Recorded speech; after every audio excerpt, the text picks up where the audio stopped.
sa tuyang PSWDO, Ms. Maria Rosel Bar, sa tuyang Provincial Fiscal President, Anoy Anong Cabirara, Anoy, sa Municipal Councilor ng Iraq at Mascot na Vice Mayor ng Iraq, Honorable Caleb Sartida,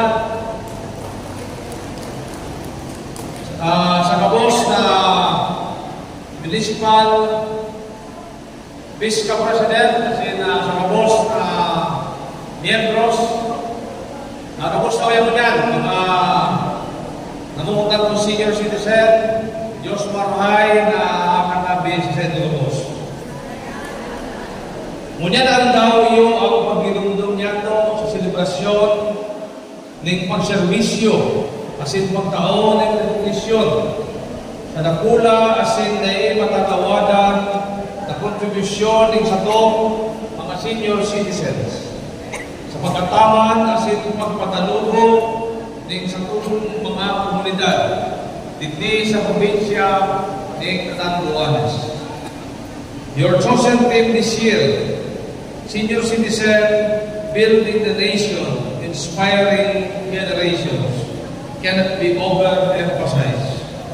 As we reflect on this theme, we are reminded that our elders are the real witnesses to our history, and they are also the true learners of wisdom, values, and traditions that continue to shape the present and inspire the future.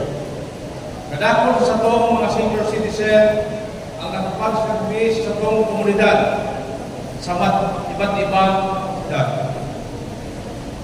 We have teachers, partners, professionals, and local leaders.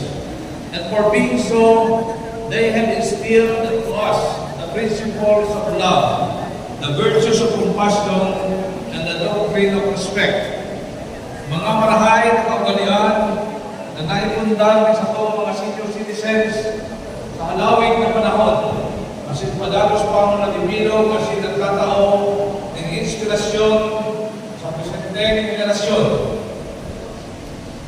Mga pamanang kaugalian sa itong mga senior citizens na tinipon hali sa dekada ng sa indang eksperyensya na iyo ang mataon ng iya sa mga kaapian pasiring sa tamang direksyon ng ating itubangon at pag-angat ng modernong panahon.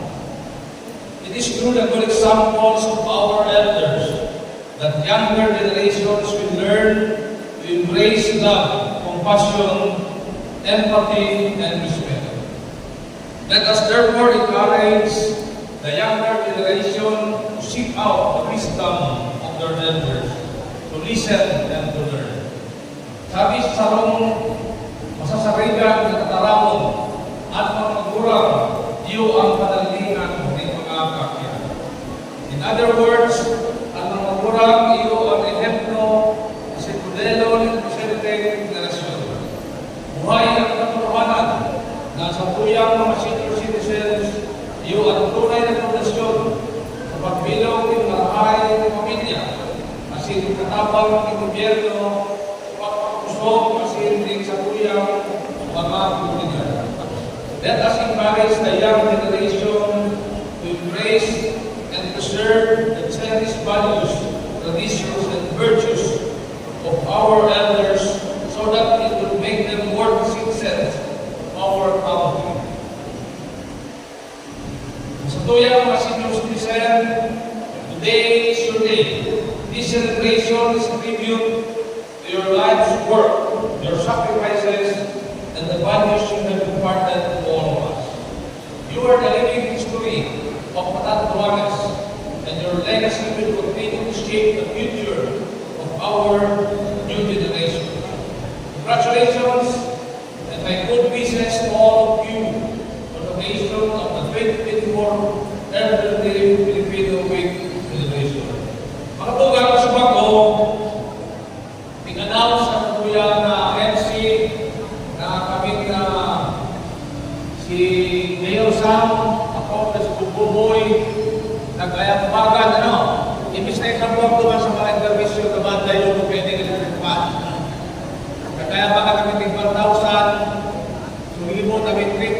8,000 yung kada bata, 3,000 kada munisipyo. Pero sabi ni Buboy, mag-inang bago sa isip niya. Maadagdagan, no?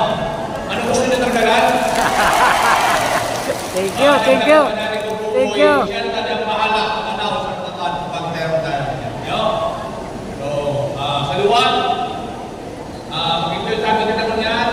Merry Christmas and a Happy New Year. Maraming salamat, Merry Christmas. Hanggang dito na lamang po ang pagbablog. Welcome to my YouTube channel. Hi, Thank you, bye-bye.